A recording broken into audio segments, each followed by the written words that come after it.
I wish I had any good anecdotes.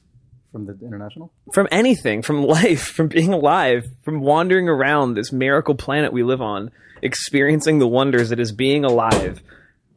You know how many anecdotes I have from that? 3? No, this many. Oh. None given, none offered. Sean! What? Ha! Hey! Jacob! Shaunaman. It's not my name. Why does everybody always do that, though? Shaunaman, Shaunathan, I think it's your name. It's because of Jonathan. Seanry. Jean-Ry. Oh, I would like that. Je m'appelle Jean-Ry. I would love that. It's the power is yours. Power taken. Yeah. What were you saying? I wish I could read the entire... Continue, Seanry. It's really nice. Can I call you Shane from now on? Oh my god, are you like a new teacher in the 7th grade? Shane? No, it's just Sean. Scene, says a teacher. I'm like, oh, this is going to be a good class. I'm got a real worldly educator here. Never been outside or Looking seen for James Cian. Bond. That was a lot of Chris mouth closed laugh there. Ready for You're laughing at the Return of final Ganon? boss and Double Dragon. Oh, yeah. There. What was yours? Like, I can't even do whatever that sound was. I don't know either. Nobody knows. God, what if an entire Squarespace ad read by a pig? That's pig. Wow. Yeah. That was good. Huh. Well, kind of want to make a website. This episode is brought to you by Squarespace, the all-in-one platform that makes it fast and incredibly easy to build your own website, portfolio, or online store. And right now, when you decide to sign up for Squarespace, you can go to squarespace.com and use the offer code THUMBS to get 10% off your purchase and to show your support for the show. Start a trial with no credit card required and start building your website today. I will. Esta hoy. We'll see. What? This is Spanish. I don't know that language. Jean-Ry does. He's well-traveled. Shishia. Let's do this.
Griffin McElroy.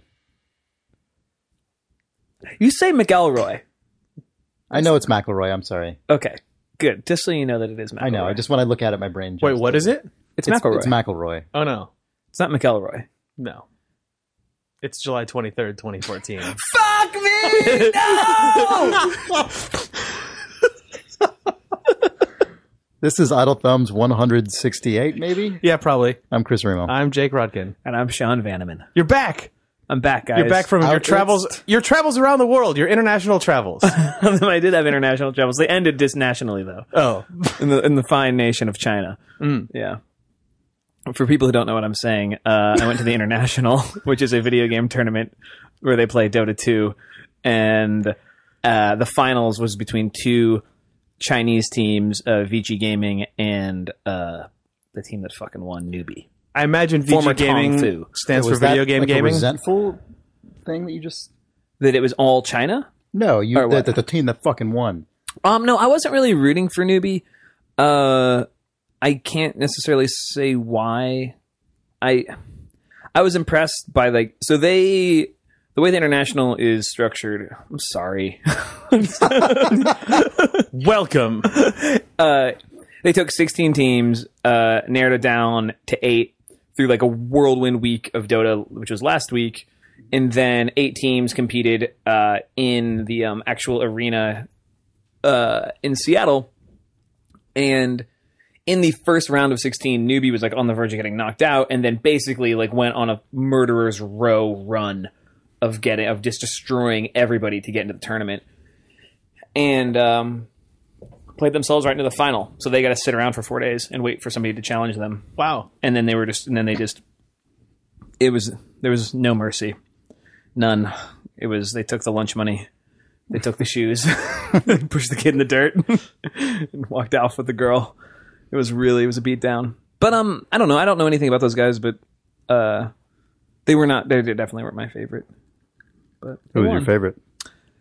It kept changing because my favorite kept getting destroyed. Like, I've always been a Na'Vi fan, but Na'Vi, Like crowd favorite? yeah, they're. I mean, that's like sort of like saying you're like a Chicago Bulls fan in the '90s. Right. But yeah, I've always been a Na'Vi fan. They were beaten, and then I sort of switched to EG, and then they were beaten, and then by the end I was going for Vici Gaming because their captain had been very like sort of charismatic in the interviews. Yeah. Even in Chinese, which is pretty amazing actually.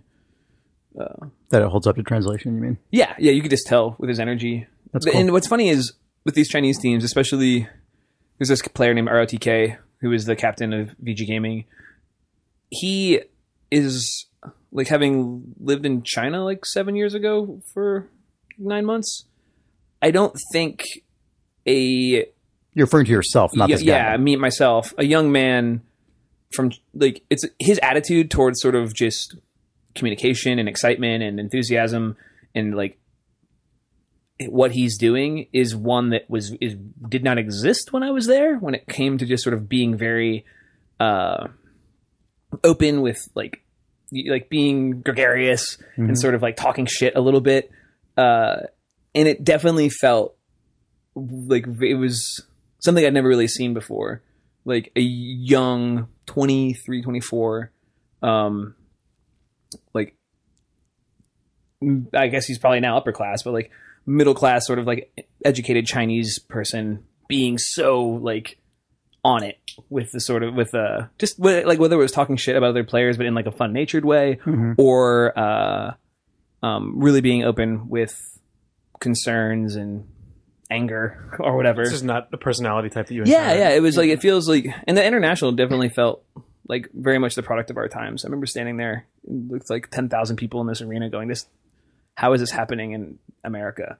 Like, how is this Right. here? Yeah. It looks like, it looks like you're watching either an American sporting event or a South Korean the esports most event. grandiose Korean StarCraft tournament that's ever been put on. Yeah. Well, theirs are like that. I mean, theirs are just straight up I remember like that. seeing video of South Korean StarCraft tournaments and being like, that looks fake. Right, but that looks like a scene the from international Total looked to me like the scale of the screens, the way that it was lit, like it just looked expensive as fuck. I'm not saying it wasn't. I'm just saying like there's precedent for that. Oh yeah, no, for sure. In this country's sporting events and in that country's esports events, and probably sporting events too. I just don't know anything about Korean sports, but I used to watch a lot of StarCraft, so.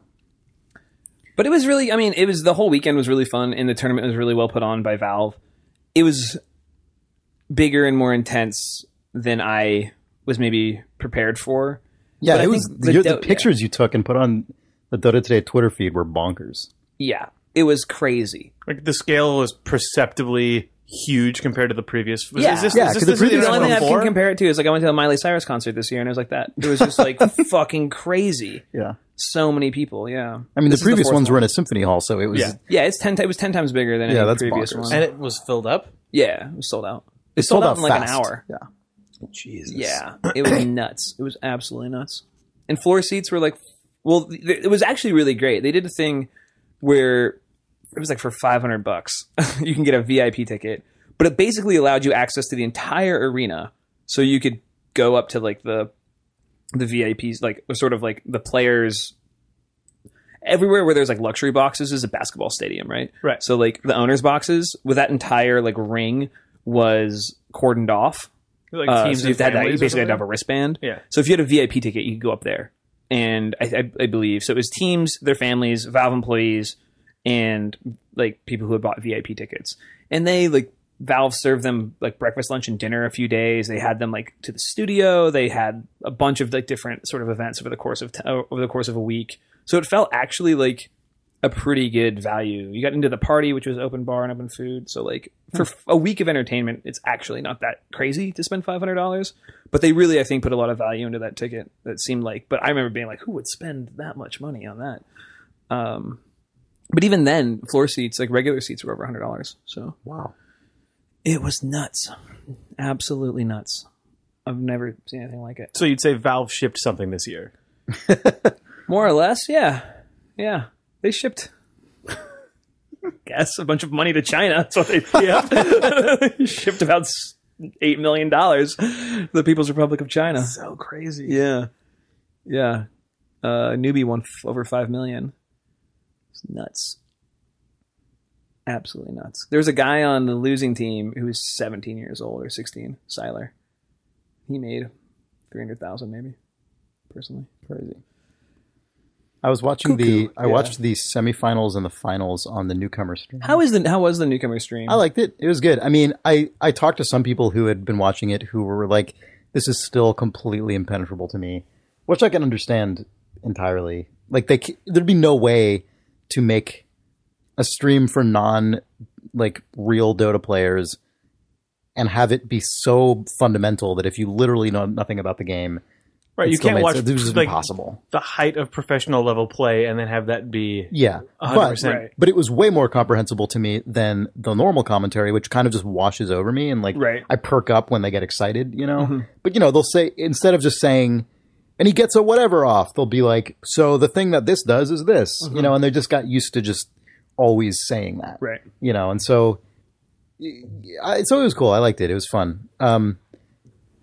Also, at the end of the finals, I think something happened where they just like the stream just went off. It went to like color bars. It was like, "Brrr," and then like flickered back on, and it was just like basically watching B-roll with with all the audio from the thing that was being filmed, but not the commentary. So it was like shoes squeaking and like people kind of walking around and like people in the background being like, Wait, was so the you want to footage like, Dota? order pizza and blah, blah, blah, blah. I actually heard about this. It was just like a scandal.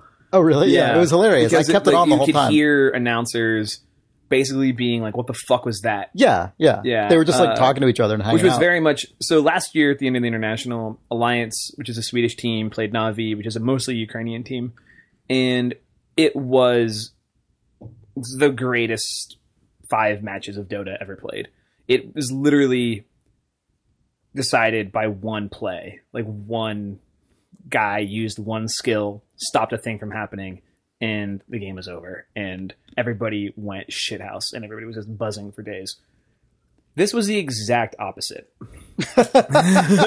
This was Vici Gaming had one strategy, which was like, we need to win in under 20 minutes. And that's the way they picked their team. And when they were stopped, they were done. And they would literally quit. They just said, like, good game, because they knew they couldn't come back. And it happened 3 times. And it was over. They thought the final might go to like 5 or 6. And at 1:15, we're like, it's over. Wow. Yeah, it was over really early in the day. Yeah, it was over really fast. They started at like just before 11, 10:45, 10:30. It was not exciting. But I mean, I don't know. It's funny because the sport is so new, and you get that sense a lot of times where it's, I'm not saying they shouldn't be able to say, like, they shouldn't be able to say we give in, or like knock the king over, basically, if you're playing chess, you know, like forfeit. Be given like That's that a it's classic game, StarCraft thing, though, right? yeah, To be given that able- it's a game of strategy.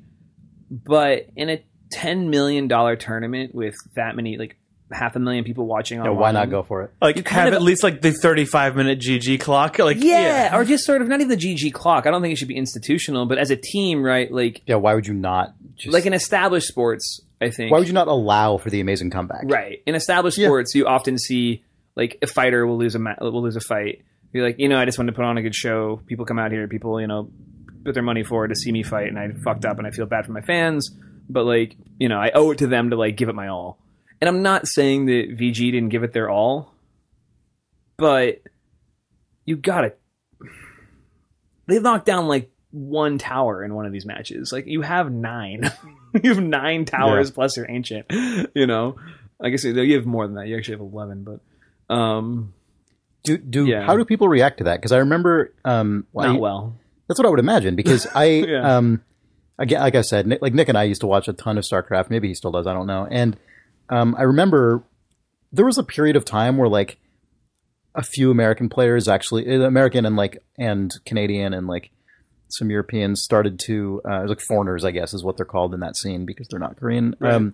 Like started to do decently in like the actual Korean league, as opposed to like MLG or like whatever worldwide leagues. And this guy Greg Fields Idra, who goes by Idra, I remember like he's known for just like being a hothead, like having a real temper and like being really aggressive and like trash talking and kind of being, you know, having a temper. And I remember there was a game that where he was like basically in a strong position and like, you know, potentially en route to like win the game possibly, like, and he encountered some setback and just rage quit. He was just like, fuck this. And he like GG'd out, or maybe he didn't even, maybe he just quit. I can't remember.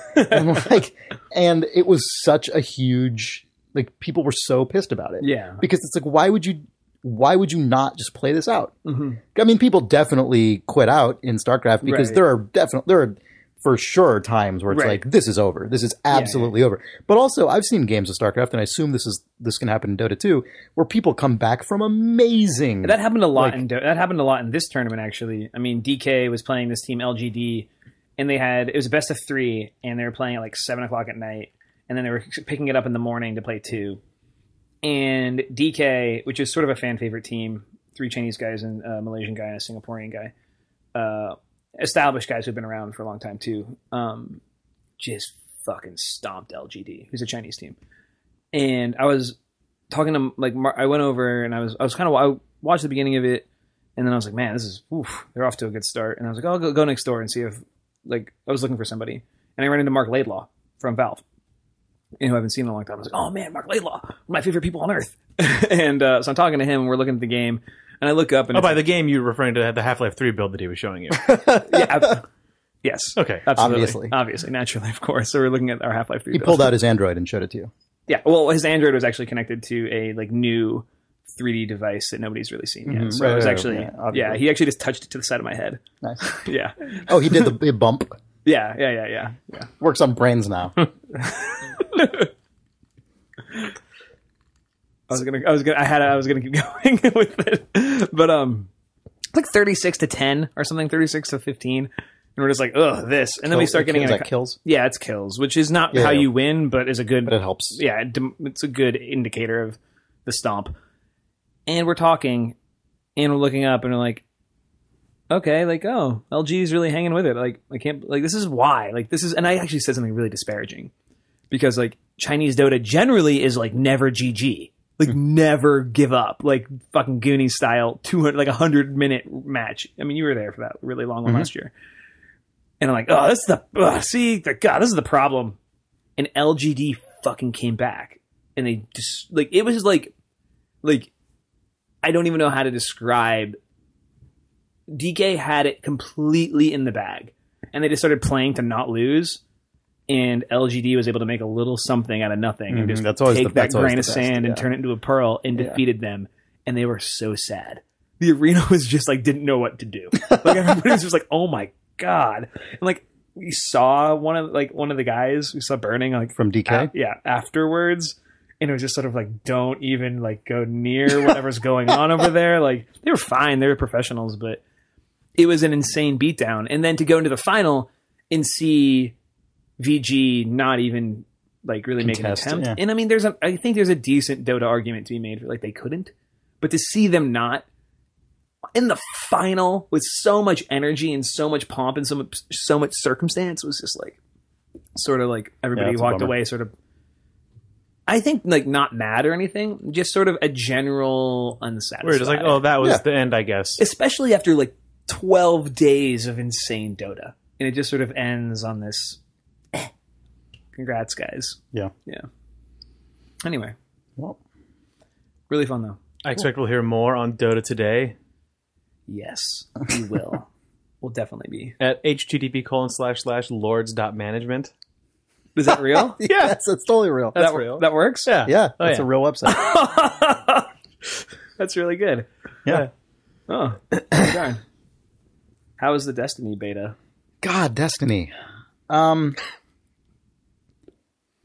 am so conflicted about this game. It's weird. It's weird. I find it like Oh, is it very weird? How is I do. It's fucking weird. Destiny. You say it's weird. Destiny is a game that when you play It's it, weird. you can feel how weird it is.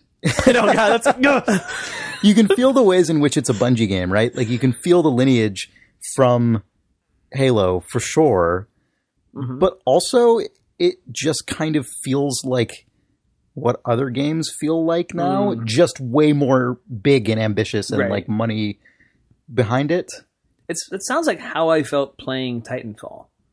Yeah, that's kind of where I just- landed with Where I'm Titanfall like, as well. Yeah, like, oh, I've played something kind of like this before. This is really crisp. Yes. Yeah. Yeah, this feels like a game that these guys Even made. though on the surface it's doing a lot of things that are like crazy and Right. big, and But also other studios are then starting to ape those very, like, it almost seems like shooter fundamentals. There's, especially when you look at the Infinity Ward school of shooter versus the Bungie school yeah, of shooter. those are both schools that are Yeah, established. You know? exactly. Although like the way the a jump Bungie one feels in a Bungie. less.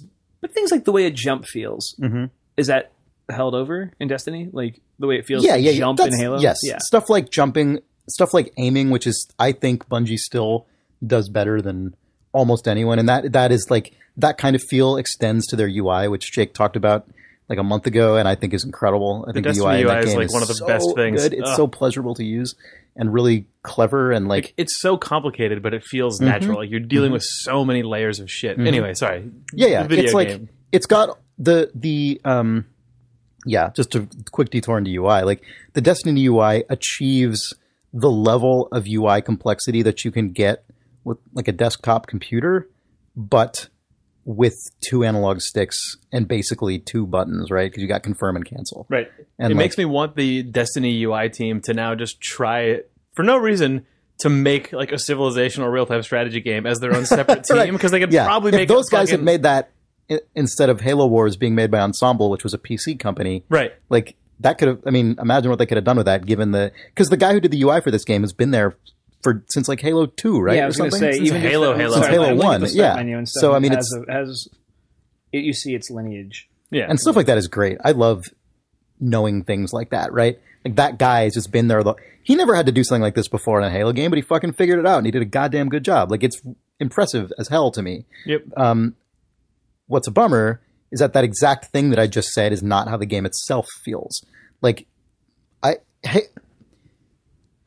so this is a game with like MMO style instancing kind of, where you have a big shared hub, and then from the shared hub, you know, where people are all running around and like jumping, waving at, like the first Everyone's thing dancing and farting and whatever the you do. first thing that happened when I loaded in, someone was like Fart Knocker 42 points at Remo. Fart Knocker 42 dances, and I'm like, okay, your I guess Destiny. this is a Bungie game. Yeah, weird. Whatever, that's fine, I guess. So you run around, you like upgrade your class. You know, you obviously you start by creating a character. Oh my god, character creation, by the way, I love the hair on the human characters is incredible, So good. and the like humanoid aliens, or basically emo humans. Like the hair is so awesome. I made a woman character with this like swoopy kind of gray silver hair that to me just looks like it comes from 70s era sci-fi in the vein of like Logan's Run or something. like kind of big beehivey stuff, but not actually like. But like that, more or- stylish than Yeah. that, but like stylish in a very like dated way, but confident. You know what I mean? Like Right. the even though it's dated, it is so like directed that it doesn't look just like embarrassingly dated. I don't know. It's cool. I love the hair. in this game. It's really it doesn't look anything like what most hair in like just shitty hair in video game character customization. What? I love the hair. It's good. They did a good job. A lot of this shit. Not since Monsters Incorporated has hair been handled so deftly with CG. I mean, I'm not going to apologize for this. No, it's okay. So anyway, all these things around the margins, right, are great. Like, I love that. The UI and the hair. They're both really good. Honestly, like, So we're assembling our like magazine pros and cons Hair, sidebar. Definitely UI, UI, hair, cons, the game. cons, core game loop. Mostly, the design of the core features such as shooting, running, jumping, okay, well, deathmatch. it's more granular. Long load times. It's like Hope they fix all these things when it's out by the time it's out of beta. Yeah. Yeah, in like 2 weeks. What?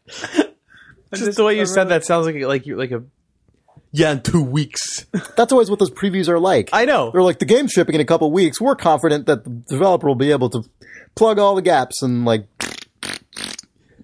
just pointless. So you want to talk about Destiny? I guess I'll actually say a real thing. So you get into the game and I was really primed to actually like it a lot because of these sort of, I guess, kind of surface level things, but stuff like the UI is so, it's so unusual, the UI in this game, and it's done so well that I feel like it counts for more than something like UI necessarily would in a shooter. You know what I mean? Mm-hmm. Like, it's so unusual, but also so good that I'm like, this is thoughtful. Like, this demonstrates a complete like lack of just taking this shit for granted. Mm-hmm. But then you get into the game and you get from the like main hub into the instance stuff, and it starts to just kind of feel like the way every massively multiplayer or pseudo massively multiplayer game is structured. Like, you get your little new mission on the thing, you go there, you have to like, you go from the hub into the like environment. Was it the same content from the alpha where you're in the area with like the wreck old space Russia shuttles and you've got to go into the cave and there's a weird like witch floating around? Oh, wizard from the moon. That was like the second mission, I think. Okay. Right? It was the first one in the alpha. Oh, maybe. Okay, well, maybe I can't. I'm pretty sure it's the second one in this one. Maybe it's the first one. But yeah, I played a bunch. I played a lot of this game. Okay. And because I wanted to make sure I was understanding what it was about. And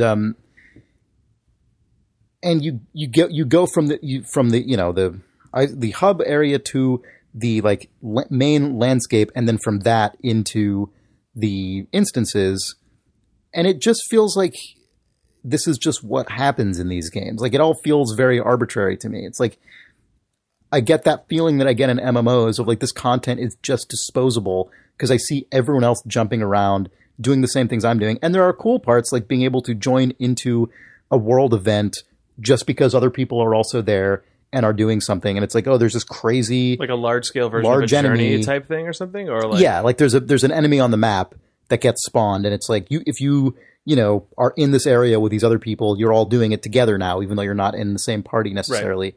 And you'll all get to have this fun experience together, and that stuff's cool. But the way that the things that have to happen to a game in order to make all this stuff seamless, things like instancing and level, like allowing for character levels and allowing for all these different character classes and allowing for different loadouts and allowing for loot in the way that they do loot in this game, which is a little bit different than most MMOs, but fundamentally not that dissimilar.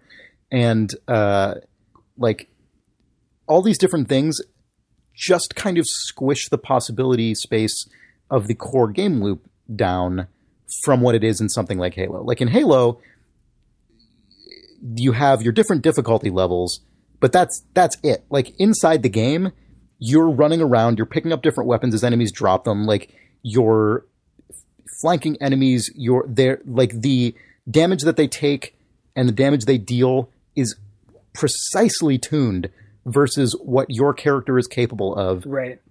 It's like because the setup is so simple, but within that simplicity, there's an incredible degree of complexity, obviously, that the game is churning away at. But in terms of the stuff you as the player have access to, it's very straightforward. It's like you choose your difficulty level. There's the level design and enemy placement. There's the weapons that are just in the world that you can pick up and discard at your leisure. And all the complexity comes out of how these very well-tuned systems all interact with each other. Whereas in this game, it's like you can have one of a billion different guns, some of which do 25 damage, some of which do 26 damage, some of which do 27 damage. So What's you're funny never... is I know that's in the service of like upgrading your guy and getting more stuff. Like Yeah, that's what people. What's the design achievement they're looking for? Is like how do we make our games more more levelly, you know, and like earn like rewards and really like feedback success. But I feel like Halo multiplayer did that. Like I feel as if the aesthetic upgrades that were peppered all the way throughout Halo 3 multiplayer, they were like signifiers to other players, like this person's a badass. right? And people really went But they were after that badass stuff. only because they actually were. you Exactly know? right. But it didn't mean that they were, you know, there was no different level. There was no Right. The level was Right. was just, it was ranking the way StarCraft or Dota ranks It's you, just but not. it's the but it's nothing infinity to do with, like, wartification of exactly, these type of and games. that's what I don't like. I don't played like it and a wonderful like thing about Halo combat, you know, within the context of, I mean, I say wonderful, I'm being effusive here, but like, in terms of combat in a video game, I think it's great. Like, you don't need to see like health bars in those games most of the time. You know, like these enemies. Okay, cool. I'm gonna. It's You completely start based to on feel. internalize. It's completely based on feel. Yeah. and look. It's based on like, okay, there's the jackal guy with the shield and the sniper rifle. If I can get around through the little notch in his shield, he'll reel back, drop his shield. That changes like how easy he is to kill now, but I can see it entirely. I know that if I headshot him once, he's dead. You know, I know that if I have a sniper rifle and I headshot one of the big guys, it'll punch through their shield, they'll reel back a bit, and I have a second to get another shot in. I know that if I have a pistol, I'm going to headshot that guy 4 times. And this makes it sound very clinical, but the reality is it's not. The reality is that allows you to play in an extremely reactive, extremely intuitive, fluid way. Right. Because you start to understand the rules of the world, and you're constantly riding the wave of all these variables. Well, it'd be really boring because- if the AI wasn't so good. And Exactly. all the dynamic Yes. elements weren't so right, good. exactly. Whereas in this game, they have a lot of that stuff there. Like, line of sight is still an incredibly important thing with AI, and that's something Bungie's always been really good at, that I think is like one of the top things that makes their combat so fun. But so many enemies in this game are just meat socks. It's just like, he's got a big health bar, and you just pump rounds in them until they die. And like, I end up in very exploitative behavior where I'm like, okay, this guy's got this big ass health bar and he's got a ton of shields. I'm just going to bring out my sniper rifle and sit behind a wall and just peek out and keep shooting him until I have to reload, go back in, break line of sight so that he can't hit me right now. He'll just keep firing at the wall as my last known position. I'll peek out again and I'll just shoot him more. And I just did that again and again a lot of times.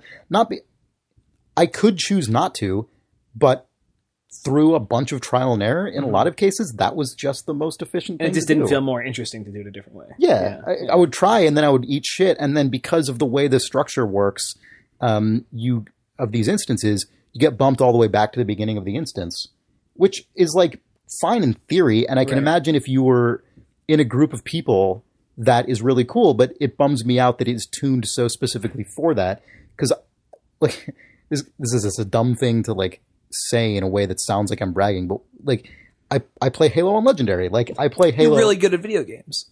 I'm not that good at a lot of video games. You are, but like, would you call yourself? Let's be honest, Chris. what do you? I don't even know what you're going for here. I mean, what type of gamer would you say you are? Oh, like an extreme gamer? I don't know what you're getting I at. would say you're probably a core gamer. Oh, a core gamer. Would That's you say true. A true gamer. Like a true core gamer. Yeah. Yeah. I'm an OG. Let's be honest. Let's call a spade here. Yeah. I'm a spade. A core gamer. I love spades. the game Spades. I love with my aunt gin rummy, Gina playing bridge. Pinochle? I love it. How do you feel about Pinochle? Pinochle, cribbage. Yeah. I love cribbage. These are good games. And I'm a gamer. Core games. These are core games. Destiny, not very similar to Pinochle in my opinion. What the fuck, Bungie? Con, not like Pinochle. Pros, the UI, the hair, con. Too dissimilar to Pinochle. For this core gamer's taste. Editor-in-Chief Chris Remo. I, for one, 83. Yeah. Actually, it'd be like an 87 because it's fucking Bungie's that hair. destiny. It's got the Bungie bump. Yeah, that's true. But that stuff just bums me out to play. And the thing is, so I know that there's no reason I should expect Bungie to just make another game that's just like Halo. That's actually kind of a depressing thought, right? Right. That's not actually... But they do owe it to you as a longtime fan and core gamer. As a core gamer. But the thing that... The reason I... But Can't then wait to find Chris's 4chan account. I have like an internal counter to that, which is they did just kind of make a game that's like Halo, but less unique. Like they took a game that they had in their wheelhouse and they did the things to it that everyone else is already doing to their games. It's a game that is so much more ambitious than Halo, but has so much less conviction. You know, like Halo is such a strong, self-contained... Like our favorite presidential candidates. So ambitious, but without conviction. Yeah, it's true. And I mean, that's it's a harsh thing to say. And I feel bad saying that because obviously there's like hundreds probably of people at Bungie who individually fucking knocked it out of the park with like the shit that they worked on. And there's a lot of parts in the game that are just straight up good, that are really good. You should just say all this to the Bobby Kotick painting above you. Just look at him when you say this. But I can't, when I play it, I can't help feeling the ways in which they just had to make it more like other games for it to work. And you know what I mean? Right. And that just bums me out. For it to work, like, you mean for it to be like an initiative, for it to be like... Yeah, to justify being like the biggest thing. Yeah. You know, you run around and like ammo is just generic. It's like whatever ammo for the primary gun you have, it'll just refill that, which is fine. It almost feels like Borderlands to me. Yeah, it does feel like something like Borderlands. It's got some Borderlands stuff in it. I mean, well, when you said that you could craft guns that are like maybe it's 24, 25, or 26, like is there like that random roll Borderlands gun roulette stuff? I don't know how that stuff's generated. It's not so, at least what I've played so far, there isn't crafting per se. What happens is you find these like artifacts and you take them back to the tower, which is your hub, and then you give them to this guy who turns it into an actual gun. And I don't know how that's generated, right? Like, I don't know what the algorithm is I don't know if that's picking from predetermined guns or if it probably has randomization because there's tons of them, right? It's probably like Diablo style, Borderlands style. Some stats are randomized within a set of constraints. That would be my guess, but I don't actually know, so I'm not going to declare that to be true. But the result just feels kind of mushy to me. It's like, I guess I'll just equip this one because it's better than the one I already have. And I like guns that are like this. But it has none of that fluidity of in Halo being like, fuck, I'm out of weapons. I'm going to grab this needler that this guy I killed just dropped. And like, I'm not good with needlers, but I'm going to make do. Like that's an awesome part of that game. You know, like, again, I shouldn't just expect that to just apply to this automatically. It's just that the basic combat model is actually Halo's, essentially. So it feels like that combat without a bunch of that stuff in it. Without the ability to have the sort of like anticipatory knowledge that you get from like... Without the ability to kind of walk this line of holding all the variables in your brain, but not quite being able to contain the entire possibility space in your brain. Right. Right? Like that's what Halo is incredible at, that I feel like very few other shooters do. This game, the possibility space is maybe bigger, I guess, than Halo's, but it averages out to be a lot more the same. Like, enemies are in very clear waves, and like, if I just feel like I'm able to game it so much more easily than I did with Halo. And so when I play, when you go into an instance in Destiny, I don't know if there's going to be more difficulty levels in the final game, but at least right now, it's just normal, which is like sort of tuned around the level you're at, like plus or minus one. I'm not sure what the rules are there.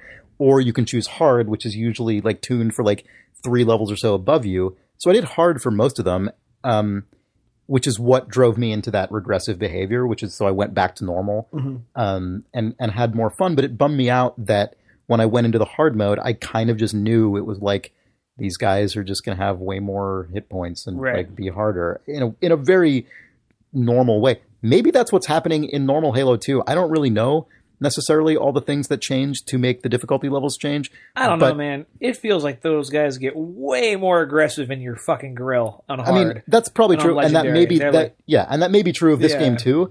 But because of the way the systems already kind of crunch themselves together. Well, because it has regardless of difficulty especially level, when it has just exposed feels stats, right? I mean, that's like Yeah. it seems to be the most fundamental difference is a gun that does X number integer damage. It doesn't exist in Halo. yeah. They don't tell you that your plasma rifle does. Yeah, you start to intuit that stuff through deep Yeah, that knowledge. stuff is you know, all, through like, It's all on learned a relative scale. experiential knowledge as opposed to like literal knowledge from a screen. As in life. Yeah. You know? When you... As in yeah. killing aliens in life. But I mean, I know. if the aliens came down right now and you ran out in the street and you scooped up somebody's like Glock that was sitting on the street. Well, yeah, you'd eat shit because you don't know yet. No, all I'm saying is you don't pick it up and go, oh, I know how many foot-pounds of the payload Like of force. this 110-gram slug is going to do Yeah. to that alien armor. Maybe that's the secret meta story of Destiny, though, is that with all of these soldiers that are going out and fighting these aliens, all of their guns are reporting information back. Yeah. So they're recording a massive statistical database of what it takes to kill these aliens to the exact digit. And maybe those aliens are actually not the real aliens. They're science aliens that have been crafted for this knowledge. They're Google aliens What? for the farming of the data. They found out that in 30 years, these aliens are actually showing up. So you Right. have to kill the hollow aliens now, which we can simulate well enough to collect numerical gun data on, but we don't know. I don't know if that plot holds. I don't know if that's how this is going. Let's see how Destiny shakes out, man. It's only in beta. We don't know. They still got a few weeks left to tighten up that story. God, speaking of stories, That story that we just made up. You're welcome. this game really reminds me of a thing that's true in a lot of games, not just this one, but many games, is that it's really hard to make a game that is supposed to be about a sense of like Destiny. mystery and wonder of the unknown and like high stakes happening, and then put that up against like repeatable content But also, that everyone's bouncing and around it's an through. MMO. Yeah. Yeah. But even more fundamental than it being an MMO, that you just kind of churn through waves of these. Like the Wizard stuff reminded me of that. Like as goofy as that is, a game where they actually really were interested in making something that had some degree of mysticism to it and was like, you're fighting something called a wizard and it's a game with laser guns. You're like, all right, I'll see what I'll bite, you know? But then, We know you will. yeah, but then you go into it and it's just like, put bullets in it till it's dead. That's your interaction with the wizard, right? And it's like, oh, all right. I mean, That's a pretty. so it's the same as anything in a video game, always. that's where I would start just if confronted with a wizard. Just gonna put some bullets in it and see what happens. Right, but and if it was a game where like you had a whole game and shit happened, and then at the end you fucking pump a wizard full of lead, then like yeah, that's impactful, right? But not if on level 2 you kill 3 wizards. You killed 3 wizards at level I think 2? maybe you just kill 1. I don't remember, but I'm so confused. I mean the wizard was just a big alien. Oh.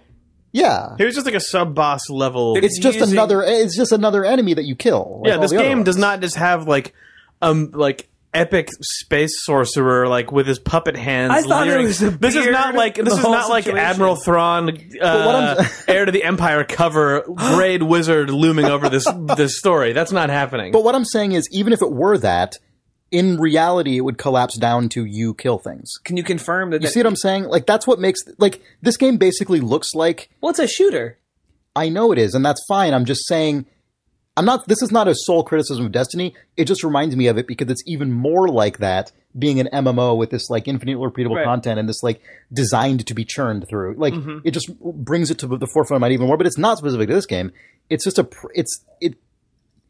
it's just kind of becoming increasingly difficult to deal with for me in games like this, that they want you to accept like a very high concept story that is like ostensibly about uncovering things and like having all these sort of emotional reactions to the things that happen, but it just always collapses down to the exact same repeated interaction that you do for hours on end. Like it just makes things mundane. It's like your mom puts the don't chore mind chart that, up on the fridge, and she'll only give you 3 pages of the novel at the end of the day when you actually mowed the lawn and done the dishes and do your homework.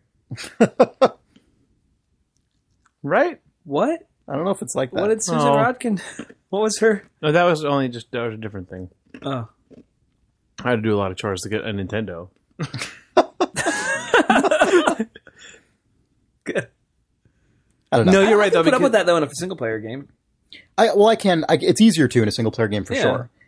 there are still single player games that I think overplay that hand, but it's a lot easier to deal with when everyone isn't also bouncing through all the I same never find stuff any of forever. the combat in any Bioshock game like particularly like awesome, but I'm gotta But get to the end. if Bioshock Infinite also had a hub world that had the stakes of Booker and Elizabeth's relationship raising and all these things happening, but at the same time you could just be like, let's go run through that marketplace again, get more loot, and then all of it just ran through a second time, that would be insane. But you just like, yeah, not good. I was just gonna. Fuck it, I said this thing. I can't remember what I was gonna say. Not that I haven't said enough shit already, so whatever. Oh yeah, this game weirdly, for being a game that is basically weird. That is weird. For being a game that is basically Halo with character persistence and stat-driven kind of mechanics incorporated into combat, it also just looks like Halo combined with Mass Effect. Like, that's the visual style of this game. Mm-hmm. It's weird. I know. It is precisely the visual touchstones just look like what the source of the game is. It's odd. I mean, I guess it's a natural line to draw. And I'm sure that wasn't the deliberate, intention, but it kind of ends up looking like that for me. Right. I don't know. The aliens look like Halo aliens, but just a little more Mass Effect-y. You know what I mean? I don't know. That's fine. I mean, that's not like terrible or anything. It's just a thing I observed. But the hair was all Destiny. Yeah. Oh, yeah. The hair was like, man, the hair on the player character is just amazing. It's so good. I just wanted to make more characters. You probably could. I know you can. Yeah. I've only really made characters and run around for a handful of minutes. Mm-hmm. But I do really... Did I already talk to you about this? I do really feel like you have to play Divinity. Oh, I really want to play Divinity. Yeah. I feel... I already can tell there's a good game there. What is... Divinity is a Diablo. Divinity Original Sin. Oh, right. It's a Diablo. Yeah. It's one of those top-down, Diablos. One of those Diablos. Top-down RTS. Or not... Yeah. Like an action RPG. Yeah, I had known nothing about this game. Literally nothing. Uh-huh. I knew the name of it, and I had an inkling that it was like a Diablo. Yeah. Jane is into this game. Big time. Yeah. And I went to New Game, saw some pretty... That's what I knew about Saw some pretty art on the screens between there and getting to the character creator. Mm-hmm. And then got to the character creator, and there was 2 characters on screen. So I was like, oh, this is how they're presenting me the gender choice. And then I customized the woman. I was like, okay, I'll play as the lady. Named? Dracula, of course. Of course. Naturally. Idle Thumbs readers would know that by now. And then it didn't... I thought I had locked it in and was moving forward, but then there was still a man there. So I customized the man. And now I have 2, and you play with multiple... You have a team. Yeah. But I guess it will grow, and I'll have a party, but it controls like Diablo. And I started heard to play... it was just those 2 characters. I heard that was just the game. I think there's more. No. Oh. Somebody said you had more. Oh, okay. I'm I so don't know. sorry. Right, I Every don't know reader shit, who's so- listening to this yeah. is 50 hours into this game because it's not particularly new. But it's a game where you do the... It's so nice to go into a game having not read anything about it, by the way, or any reviews, and just know that people I respect think it's No good. one talked about it on podcast yet. Exactly. Sorry. But to sit down with 0 expectations and be surprised by the first thing I did, which was the thing I've done in so many other games, and then have my characters dropped onto the world and click and see both of them kind of go over there in a very naturalistic way, and know that I can use them as a team, and I have one as a melee and one as a ranged. And it was just so fresh. And the art is beautiful. It's very, very, it's gorgeous in the way that I remember Diablo 2 being gorgeous, looking down at the world. I'm so excited. I played 9% of it and went, okay, I'm coming back, because I didn't have a lot of time. But I was like, oh, this guy, I know what this is. And you grabbed your hat and your suitcase and jumped out of the house to the International, basically? Yeah, basically. I know what this is. But then I went, oh my, I paused it because no. I don't want to get into anything major here. This is going to be a good video game. Yeah. And I'm coming back. I'm coming back. So you should get it, and then we should co-op, because apparently the drop-in, drop-out co-op is also very, very, very good. Shit. And on that note, can all play. I want to try Destiny co-op as well, because it definitely feels like that's what that game is. That was the question that I had for. for you. Not actually about the co-op, but about... I know in the alpha I didn't play it because I only had a couple hours with it, but did you play any of like the arena combat-y, like the closer to multiplayer stuff? No, I didn't. And I was curious just because should. with all of the dynamic random weapon stuff, I wanted to know like... I know. How do you build up a precision acumen in multiplayer when there's just 1,000 loadouts? Well, no, people do. People do that with Call of Duty. People do that with Titanfall. People do it. I just don't. I've never liked it. I've tried to get into it a lot with games like that. And I've just never really. It's never taken with me. Like all the multiplayer games that I've ever really gotten into are things like Halo, StarCraft. Quake. Games where just like everyone is on the same down playing field. statistics. Yes, Yeah. exactly.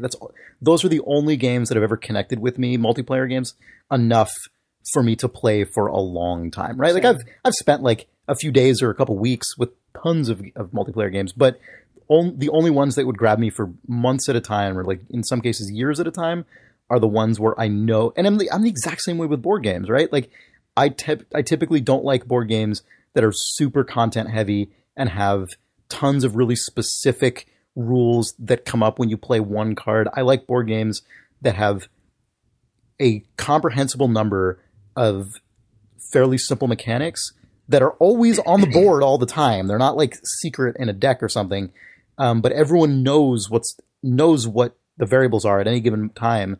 You don't have to like make a deck for it or anything, but those variables and systems can interact in like really cool, surprising ways.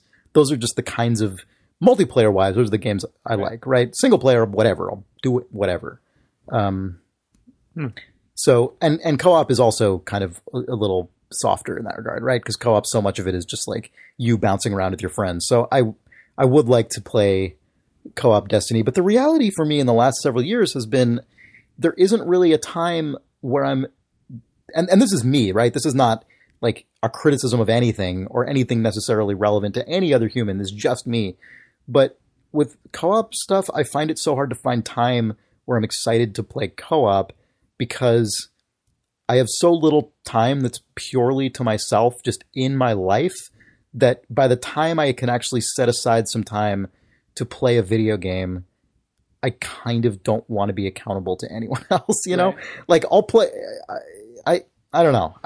Even if I'm playing multiplayer, that is somehow easier than playing co-op because I don't care if I let down like just someone on the other team on the internet. No, you should play Dota. No, I shouldn't because then I'm letting down my friends on my own team. That's what I'm saying. Right. I mean, you can just join a pub and Yeah, I don't. them That's sad. stressful, I'm kidding. right? move on. But I don't know, and that's just me. Like I don't expect that to be relatable. It is to tough, anyone, though. But I don't know though. If I saw one of you guys, I'm usually on my computer between 9 and 12 doing something. If I saw one of you guys get on Steam, I'd probably say, "Hey, you want to co-op this thing?" But, yeah, well, do that. I mean, please do that, right? Because the first part has to happen. I know, that's the hard part, though, right? Yeah, Like, right. And that's because you're spending personal time. And I feel Right. the same way. And Man, with when I get Destiny, home, like- I don't want to talk to a human, like anybody. Yeah. Yeah. And I like in Destiny, even just playing with single player without anyone else in my private instance in my own one, I can't even pause the game because it's just designed Right. to be going all the time once you're in that instance. Right. Like I can't even pause the game and get up and go to the bathroom without dying. I'm like this is my time. I need it to be on my terms. You know, like Right. it's stressful to me. I'm happy to play a game that's like grueling and difficult, right? Like that's why I play Halo on Legendary. Like I'm fine with that. I'll put myself through the fucking gauntlet.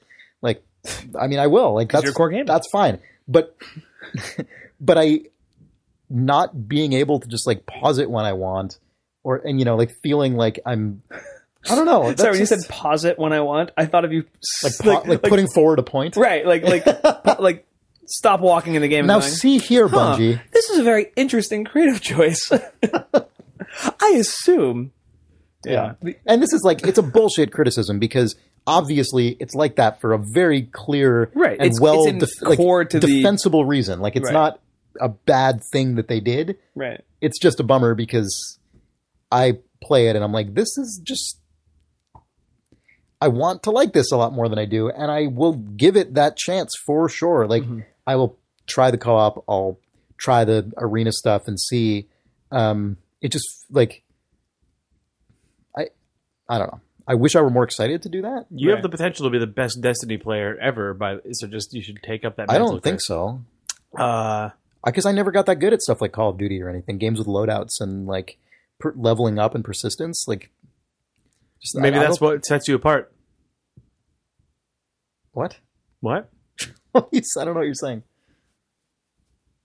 Maybe you're saying that's like my secret strength. Yeah, I'll rise above. Oh, yeah, probably. Good fart sound. Yeah, you want to take a break? Yeah. Do you not want to take a break? No, it's fine. You're the most petulant person. Well, when you were saying that you now feel like a Halo player in like a Call of Duty multiplayer world, I was going to compare you to the girl who does figure skating, who then gets conscripted to join the Mighty Ducks.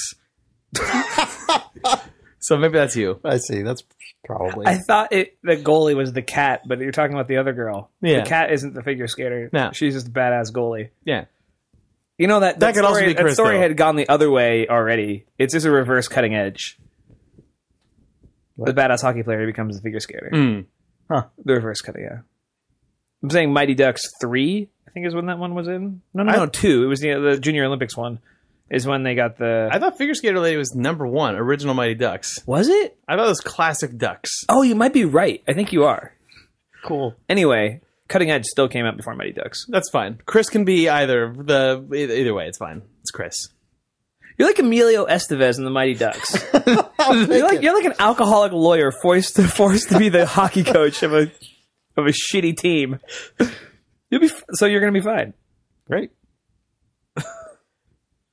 Are you enjoying your new life as Emilio Estevez? I love it. Okay, good. I Not love bad. it.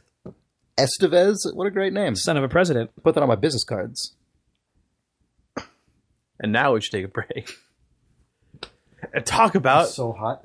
I was so confused that Emilio Estevez and Charlie Sheen were related for so fucking long when I was a kid. It made no... They're brothers! What? Yes! They're both sons of Martin Sheen. It's because Martin Sheen's actual name is Estevez. What? Are you serious right now? I didn't know any of this. Yeah, that's why I said he's the son of a president. So wait, when did he change? President Bartlett. When did he thread the needle of changing his name so that his Early, kids ended up young. with different names? What?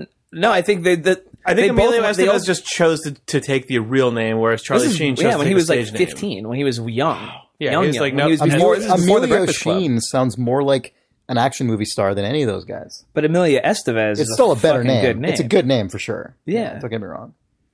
Yeah, man. That guy had a good. He but was like Martin spoiled for choice. Estevez, please. Yeah, I know that's pretty lame. Yeah. Sheen. Martin Sheen is the guy doing coke in the jungle with Francis Ford Coppola, having no less than 2 heart attacks. Yeah. Excuse me, on the set of Apocalypse Now.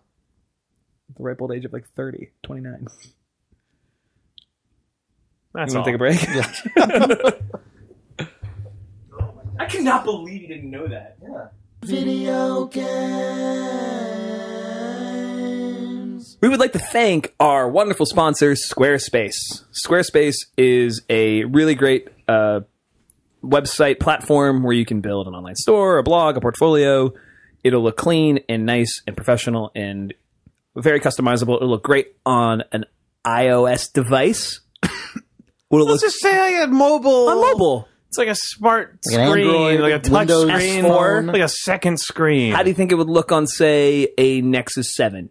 I think pretty good. Do you think good? I bet it would look. How do you think it would look on the new Motorola phone? That probably Probably great. How do you look on a Windows phone?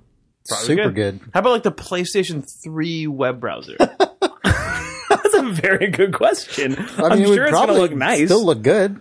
I don't know if it's going to like do anything special via there because of that particular browser, but I'm sure I have faith. What about the Wii U browser on the tablet controller thing? I couldn't say because I didn't know the Wii even had a web browser. Of course it does. The regular Wii did. Yeah, had Opera. Yeah. Yeah. Optimized for Wii U Opera. How about on someone's grandma's web TV? Next time I make a website, I'm putting a little badge at the bottom that says this site looks best in Wii U Opera. And next Can to I that, give you a little piece of advice about that? Uh-huh. If you're going the next website you build, Yeah. you should probably decide to sign up for Squarespace. Mm-hmm. Okay. But you should really make sure to go to squarespace.com and use the offer code THUMBS. Mm-hmm. THUMBS. Mm-hmm. You'll get 10% off your first purchase. it doesn't natively. They're like, I don't think they're like their like UI for building your sites doesn't Includes probably the doesn't have the option. drop-in button for putting the Wii U supported in there, but you can really I'll just easily make customize that- your theme. Yeah, so I'll just you can make that put that in my yourself. profile picture. Oh my God. I think then only you will see it, but that's okay. That's all that matters. Mm-mm. Everyone's going to see it, Jake. They'll all see it. You'll see. On my Wii U. Oh my God. Goodbye. So thank you, Squarespace. And And thank you, Nintendo Wii U web browser. no, I mean, we appreciate that it exists, but we're thanking Squarespace right now. Oh, Yeah. All right. Thanks, Squarespace. Squarespace.com, offer code THUMBS. and thanks Wii U web browser. That's Thanks, not Jake. part of the role. Oh. Video games.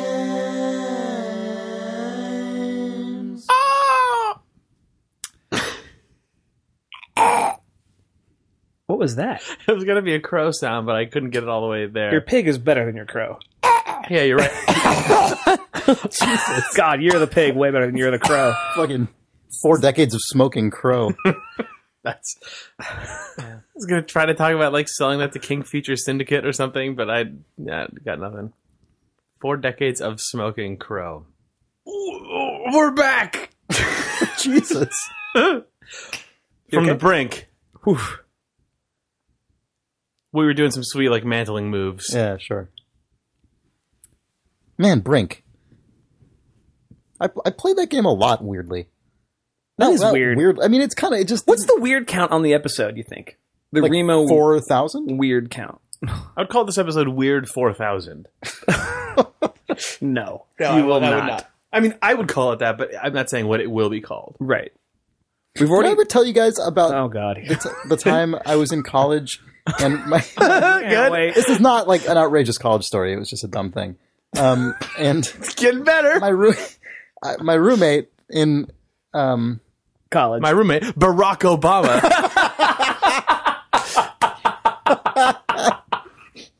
for one year in college... I gotcha. This is very unexpected. Yeah. It's like how Al Gore and Tommy Lee Jones are roommates at Yale. It's very weird. Mm-hmm. Strange. Peculiar. Coincidental. I think I actually knew that. Yeah. For Tommy one, Lee and Jones- their brothers. Tommy Lee Jones made sure everybody knew when Al Gore was running for president. And they're the same person. for 1 year in college, I lived in a dorm called Bowles Hall, which was like the Like oldest. Simpson Bowls? I don't know. Probably not. Not named after the senator. I doubt it, because this was the oldest still standing dorm on campus. It was a male only dorm, which sucked. It was basically a frat, but like an actual campus dorm. You know what I mean? Like it was that was the it had all of these stupid frat like traditions that went back 100 years. You went to Berkeley. I had to think for a long time where you went to college. Yeah, I went to UC Sorry. Berkeley, Yeah. and it was dumb in a lot of ways related to that. But anyway, that's not really relevant, I suppose. My roommate at one time, I had like we had a suite of 4 guys, and then we each had our own little bedroom, that fed into it.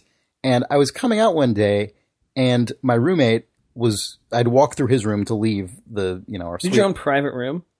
Yeah, there was like a suite, but then there were Right. But your multiple sleeping private- area, Yes, it was yeah. a pod of your own. Yes. That's Which fair is It enough. was a why- pot of your own. That was why I lived there that year. Oh my God. I would have loved that. I didn't find it to be worth it. Like the next year. Oh, I'll tell you why it's worth it. I have really bad vision, and I sleep with my contacts out. So my vision is so bad that I could look to my left into a bed and not know if there was a person in it. Mm-hmm. And that got me in trouble a few times when it comes to just like being free Sure. with my noises and Yeah. nudity. Being like, my roommate's not here. Yeah, sure. Yeah. Uh-huh. Oh, he's. Yeah. Yeah. Not Yeah. good. Fair enough. It's very embarrassing. Yeah. I went Cut back to that out of the contacts podcast, recently. please. It's very interesting. Remove that, I will not. please. Nope. So I was walking through my roommate's Just room. 3 guys on this episode. Yeah. Sorry, everyone. And he was playing Do You Realize by the Flaming Lips. That's from Yoshimi, right? Yoshimi Battles of Pink Robots, I think. You're a big Flaming Lips fan, bigger than both of us combined. Yeah, probably so. And although I don't care so much. But anyway, this Is was your friend in that band now? Ouch. What's that? Nothing. And I was just very offhandedly, I'm like, oh yeah, you're into this album, you like this band? And he's like, yeah, man, great. And I was like, yeah, Flaming Lips. And he's like, what? I was like, this is a Flaming Lips, right? I listen to the Flaming Lips right now. And he's like, fuck no, man, this is Powerman 5000. And that's the end of the story. Was it not? It was definitely Do You Realize by the Flaming Lips. Was this when Napster was still around? And this was Yes, this was like okay. peak So Napster. we're in ID3 tag incorrect zone. For sure. But I love the We should idea that ID3 tag this podcast as like garbage. Slate's cultural gab fest. God, I started listening to that after finally. A political after gab you've fest or been- cultural the gab? cultural gab. Oh, I don't fest. listen to cultural gab Oh, fest. I thought that's what you recommended. I listen to political gab fest. Oh. Emily Okay, well, I'll Bazelon, try that. David Plotz, I really like the culture one I listened to recently. Dickerson. He's good. Yeah, all those Slate people I like a lot.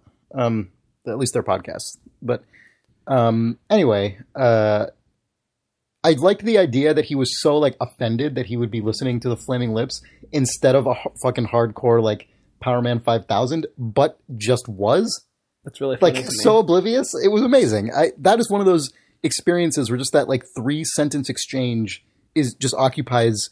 It is chiseled out a place in my memory that it will never leave. You know, That's it's really just, sad though. yeah. Because that's going to be like when you conk your head on something. That's going to be your. That's what's gonna go. Yeah, it's 'Cause gonna it's be, just you're yeah. going to hold on to that one. You're just going to be running that on loop. Yeah, I see. Yeah. When Jake said Weird 4000, it reminded me of fucking man, thank Power you Man for 5000. getting us back to why that story fucking mattered. I mean, it was a pleasure to listen to. Yeah. I was going to set the artist on this episode's ID3 tag to Powerman 5000, but I realized that now that we upload the episodes to SoundCloud, I think it actually strips all that metadata out and just uses the official metadata that we put in there. I've like the last 10 episodes, I always just change the genre of the episode and stuff for no reason, but now no one knows anymore. That's a bummer. Speaking of which, we're on SoundCloud now. Yeah. Go to soundcloud.com/idlethumbspodcast if you like SoundCloud If you dare. and want to follow us on it. I mean, obviously you can keep just subscribing to the RSS feed or on iTunes or just going to the website. Those are all still fine. But if you like SoundCloud, and some people do, We're there. we're on it. You can follow us. You can comment on stuff, I think. Yeah, you can do like, inline comments on Yeah, SoundCloud. you which is can really good. Back reblog catalog the website. coming soon to SoundCloud. Yeah. Right now it's only the last couple months. Man, actually, this is a good time to once again. It's Johnny Driggs who does our YouTube. Yes. Yeah, Idle Thumbs reader Johnny Driggs just puts every episode up on YouTube. This is because we can't go through an Idle Thumbs in the summer of 2014 without talking about Justin McElroy. So he sent me a message saying, how the hell do you guys do your episodes on YouTube all the time? And I was like, oh, I know how. Secret weapon. Yeah, the secret weapon is a Secret fucking lord. lord. You find a guy who is doing it already and then give him the login to your YouTube account and say, just upload these to our account instead of your account. And he's a nice guy. We hung out with him. Yeah, one he's time. great. But so if you want to listen on YouTube, we're also there and they're annotated so you can just time jump to any discussion. It's awesome. YouTube.com/idle videos Yep. is what you want for that. Anyway, that's just a little aside about different Little places on the internet where you can housekeeping. access our content, where you can engage with the Alphas brand. It might also be worth saying that when we made the switch to SoundCloud for a myriad of reasons, it sort of bungled various RSS bits and things like that, but we have that all ironed out, and it's sucked, but it should be fine now. There was some bungling. It was definite bungling. The Bungling Empire. Classic Will Wright. Classic Broderbund. That's classic Broderbund meta franchise. lore. Are the bunglers? Is Broderbund Carmen Sandiego? Yeah. Are the bunglers in that as well as the Bungling Empire? I guess not. I guess Carmen Sandiego has to take place in real life. But throw you for a fucking loop where it's like, it seems like she's taking her plane to the Bungling Empire. That's not in my almanac. Sorry. What? Are you looking up some reader mail from you, the I readers? am doing that. Oh! While we're doing housekeeping, Yeah. the shirt vote, 2 weeks up, we have a winner. A winner has been crowned. Jake. Are you excited? Shirts of my face. Oh, sorry. I thought I was the winner. the Jake. So people had the opportunity to vote between a shirt that was the Idle Thumbs Wizard logo, which was like our gold foil T-shirt from the Kickstarter, but now in purple and green, the colors of the wizard. One of them was an Idle Thumbs logo evocative of a film starring Tom Cruise where he flies planes around that is called Top Gun. I thought I was going to not say the name. And then one that was a nice one. Yeah. And then way to really get around that Paramount lawsuit. Whatever. And also a shirt that looks like the Guitar Hero logo, but it says Accordion Hero. Oh, no, sorry. A shirt that was the Idle Thumbs logo that glowed in the dark in a way that was really spooky. So scary, I would say. I would say it was so scary. That shirt was the Dishonored winner. The shirt that was the real winner was the Wizard. Yeah, so the Wizard has gone to press, and we'll be selling Wizard shirts in the semi-near future. Next week we'll announce it. We should point out, perhaps, that the vote this time was actually really close between all three designs. We had a lot of votes. So we did, whereas in the previous, when we chose our previous shirt design, Idlevice, the one that became Idlevice completely destroyed the other two options. So this time it was really close. So we probably will, at some point or another, keep an eye out for the losers. Classic aphorism from Jake here. Keep an eye on the losers. No, so we're doing the Wizard now, and we like the other designs, or we wouldn't have put them up for a vote, and a lot of people like them as well. So we'll investigate other shirts appearing. But first, that sick Wizard shirt. I'm excited for it. But even more first, reader mail. Depends how long this reader mail is.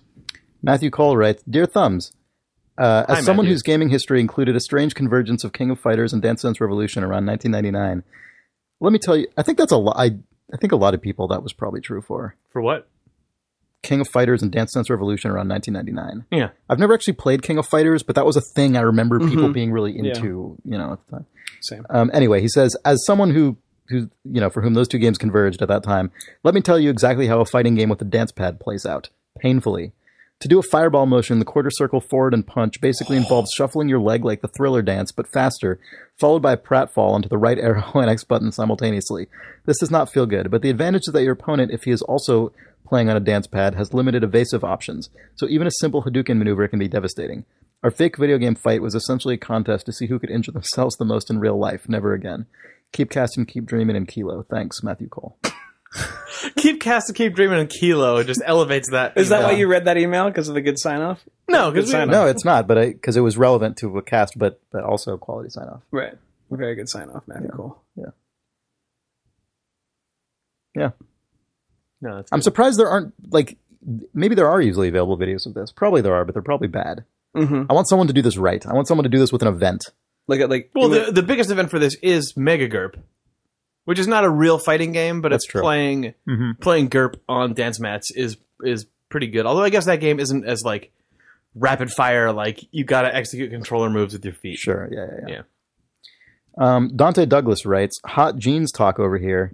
Hi, I'm Dante. A quick clarification on jeans regarding the last episode and discussion about Alan Wake's jeans. Okay, pants. Oh, yeah, I was Not Dino DNA and stuff. G or J. I thought this was when he said, quick talk about genes, genetics. Oh, sorry. Yeah, trousers.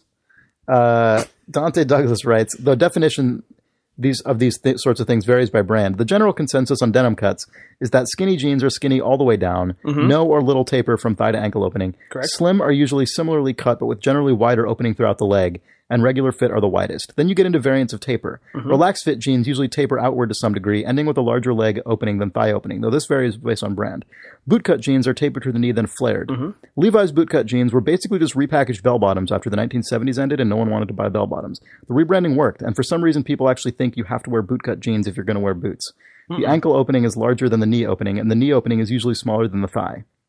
Standard taper, again, no real such thing as standard, but whatever, is just that, a taper from the thigh ending in a smaller ankle opening. Since the cut, size, and length and taper are all interchangeable, you end up with stuff like relaxed taper jeans, slim bootcut jeans, etc., in a bunch of waist and inseam variants. Judging by pictures of our buddy Alan Wake, the stacking of fabric near the boot is more characteristic of a tapered or skinny cut, even if the devs may call it regular fit. In real life, jeans with a wider leg opening often fall straighter down the leg due to lack of reason to clump up.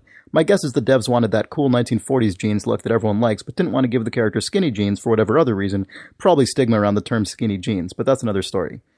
He links to some pictures that he says are safe for work. But Can you this is please do radio. this to the rest of Alan Wake and Jay Allard's I wardrobe? know, Like, right? Come on. Was there a question as So, to Gene Cut on the podcast? Danielle we was talking talked about about- how Jay Allard dresses super hip, but he has what were referred to as regular cut jeans. The devs like made a point of calling them that. You mean Yeah. you mean Alan Wake, Alan not Wake. Jay Allard. Oh, yeah. Sorry. You can Well, we find also it in the discussed Jay Allard and his fashion choices. Those were the same discussions. I assume that any discussion of Of a anything. man's clothes somehow included Yeah, Jay yeah, Allard. yeah. Well, we're talking about how Alan Wake and Jay Allard layer similarly. Yeah. Yeah. You've got a layer. It's the Pacific Northwest. So let me close out this guy's email. He just says, basically, two of my biggest interests in life are fashion and video games, and I It's don't closed. and I don't get a lot of chances to talk about them intersecting. Love the show, listen to it all the time, etc. Something Nick Brecken, Dante Douglas. So Yeah. that was educational. If And if Dante, you if you want wish I would've been here you for want that to just podcast. dive in on either Jay or Alan or both, we'll take it. yeah, please do that. A Jay Allard evolution dissection would Oh my probably God. be the best reader mail that Just could beat ever by beat, exist. Yeah. year by year, essentially. Oh man. Yes. You got to end with the Xbox One Jay Allard though, when he's got those big square glasses. Yeah, true. That like weird hipster Mr. Magoo Jay Allard. He looked so happy in that Xbox One video. He looked like he was at peace. That's true. That's all we can really hope for. William Neal Scott says, question for Sean. Hey, Thumbs. Forgot that I questioned for Sean in my previous email. Oh, he must have written the previous email. I was listening through old episodes where you're talking about certain choices you made in The Walking Dead. As a player, I always hit a point in grim survival horror type games where I realized that if I were in the main character's shoes, I would probably just end the situation rather than keep going. I understand this wouldn't have been possible until the final episode, but was there ever discussion about Lee giving up entirely? All the best, Neil Scott, Calgary. I think this is a question that could probably theoretically be applied more broadly than The Walking Dead, but he did address it to you. It's a good question. You were there, Jake. And you were there. Was I? I This mean, question was you were there, addressed to you. you were there in body and not necessarily in spirit. I was just in the room warming it. Yeah, you're just counting this passing time. No, I mean, when you design a game like The Walking Dead, it's all about what's continuing to push the character forward, like literally, because there are zombies behind them. And that was a big thematic point of The Walking Dead at that time. Everything just continually to move forward, whether it's a scene that you don't respond to or Lee literally moving through the game, like left to right or through the scene or into the next scene. So most of our conversations were around that. We're just, how do we keep Lee moving forward? Therefore the player moving forward, therefore the game moving forward, therefore like it all being like thematically sound. The game moves forward, time moves forward, zombies move forward. Yeah, the outside of your control. That game was all basically just built to give you absolutely no way that you could ever give up. Like between Yeah, the design of Clementine that, existing, the zombies Yeah. being there, like there's the whole point of that. Like it was like it was supposed to be relentless in design, both systemically and thematically, because that's what the subject matter was about. Because people think sometimes it was just like us trying to reimagine the adventure game, but I don't think that was necessarily true. no, it was about a lot, especially early on. It was about how do you hem in all those ways that someone could see as an avenue to just escape and say fuck everything and just close off every single door as aggressively as possible to keep you. But at the stuck same in it. time, like, I mean, I told a story on the podcast when it comes to the survival games in general about like the challenge of giving up. Trying to kill myself in DayZ was a whole new game when I got poisoned and had all my shit taken and was barefoot in the rain at night, figuring out how I was going to kill myself when I couldn't find zombies just so I could start again and get out of this fucking hell that I was in was... That's terrifying. Yeah. Oh, it was not an enjoyable experience. No, I know. I'm just even hearing you say it is terrifying. I wrote an account of it on Storify a while back that I think I've talked about on the podcast. Yeah, you have, So yeah, I think there's something really interesting to that. But I think you can't just make a choice like that because you think it's interesting. You sort of have to. Yeah, you have to. It has to really be. That is the whole exactly. kit and You're caboodle. making a game about that. Yeah. That's what So all the systems and design have to work towards it. And you come up with the thematics and the theme and mechanics first. So it's sort of those choices preclude the ability to talk about like, oh, wouldn't it be cool if, like, what if Lee just killed himself here? Sorry, that's a really dumb way of putting it, but that conversation can't happen because the themes and mechanics have sort of already ruled that out. Yeah, I don't think we ever actually talked about the idea of giving up. Like, that never ever actually came up anywhere in any of the possibility space that we would ever even consider, No. I don't think. No, because I mean, and even though, spoiler, I'm giving you a 10 count. So, because in case you actually didn't play The Walking Dead and want to, can't imagine if you wanted to, you wouldn't have already. But this, because Lee doesn't make it through the story, I don't think you can read the ending as him giving up. But I don't know. Even though he literally does not get up when Clementine says "get up," I don't know. He's not really giving up. He just literally can't go any further. I read that as a huge moment of weakness on the part of that character. I was actually thinking about that the other day, though. How the Walking Dead ending is actually not tragic in the way that people maybe think it is. At least I was thinking about that because I was working on Firewatch and trying to think about that fucking game. But like the Walking Dead ending was at least tragic for me because like Lee was pursuing redemption that I don't think he actually needed to pursue. And I realized that's what that game was about, is that Lee was continually trying to like right a wrong by taking care of Clementine, but I think there was actually I don't know.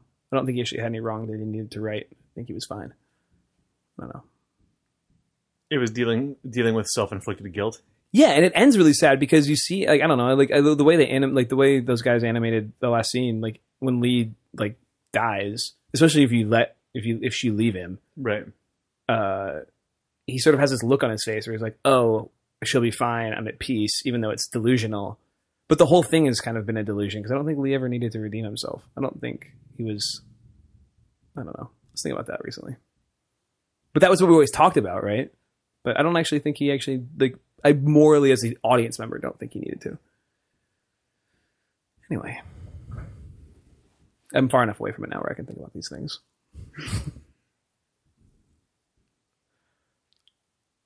Cool.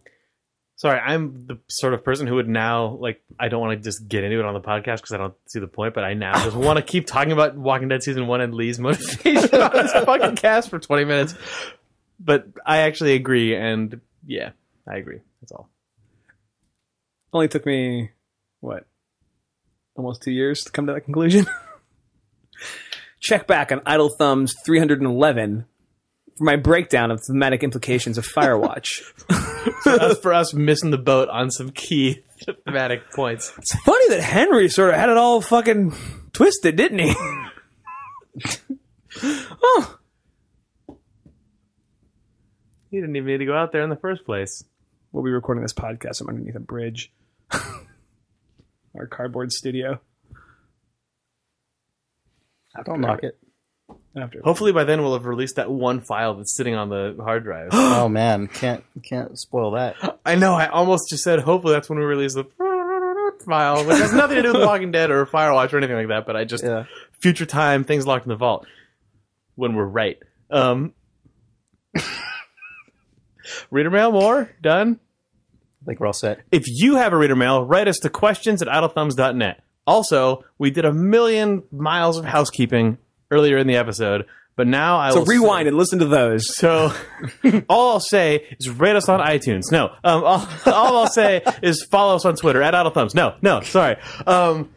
What I actually wanted to say is if you're a Kickstarter backer... You said the other two things! Yeah, all I wanted to say is we're on SoundCloud. We already said that. God. No, if you're a Kickstarter backer who backed us at the $200 tier or above... This is important. Listen. And thank you. And you haven't yet gone through the steps to get your Idle Thumbs Music of the Thumb vinyl EP, please do that by September 1st because we're trying to get that done. Yeah. If you don't they're want it, sitting in then a don't do warehouse anything. and You we don't like have to to- do anything, and they- it's they- fine. yeah. Just know that we're gonna just sell the rest.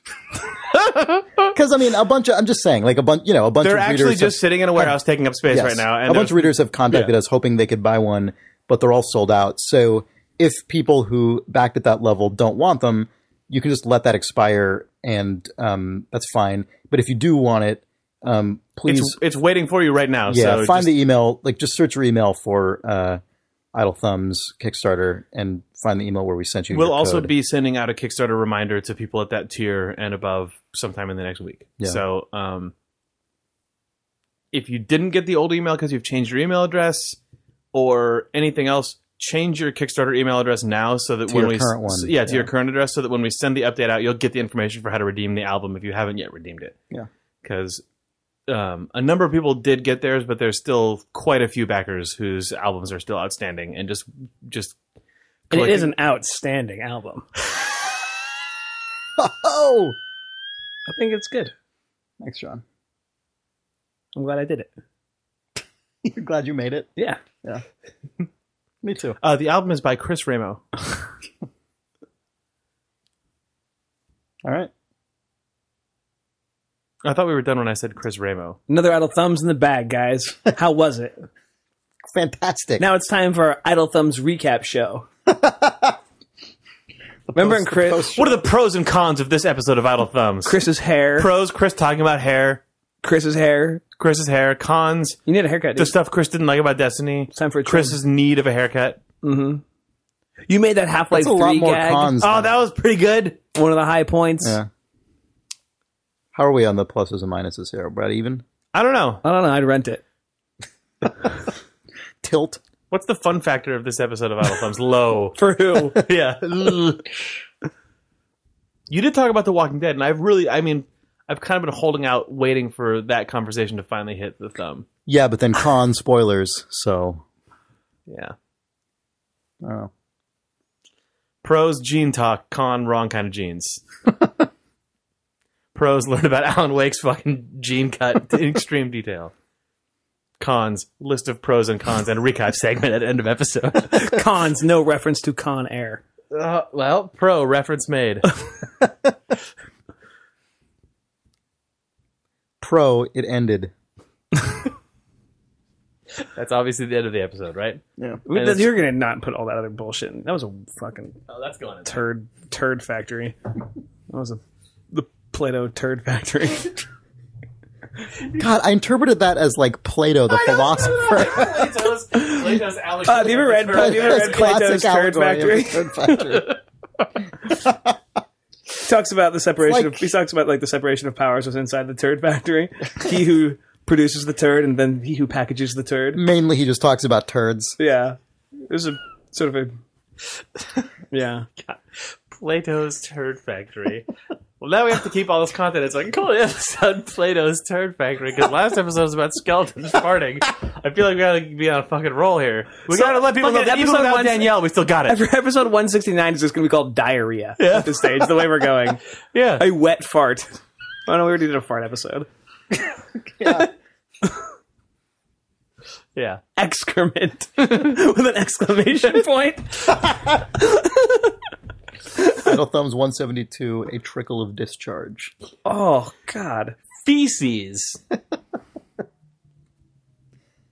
Feces pieces.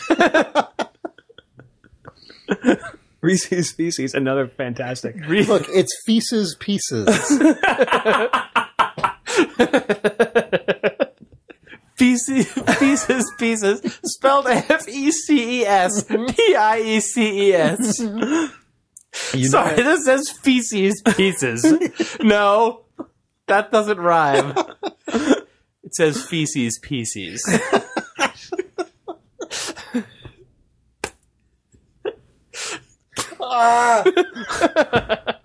God, feces pieces. It's out of control. Feces pieces. Why we're so tired and warm that we're not even getting up to end the podcast. No, we're just going to keep saying stupid stuff. What if we turn this into a 4-hour podcast? Let's go. Okay, guys. guys. What So about, I beat two more what guys about in Shovel Knight. Feasters. Beat 2 more guys. Feasters. That's like that classic NES game, Feaster's Queest.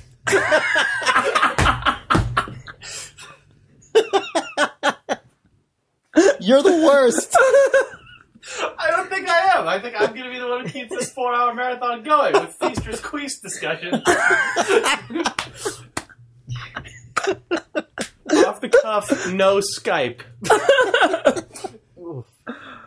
Goodbye. No, this was over a long time Don't say ago. goodbye. I'm planning you're going to edit this shit into the podcast. As it needs to be. What is that fucking sass face? Better if we had no RSS subscribers, wouldn't it? All I have to do is press the record button twice to cancel out all thumbs. Yeah. I would have done that already.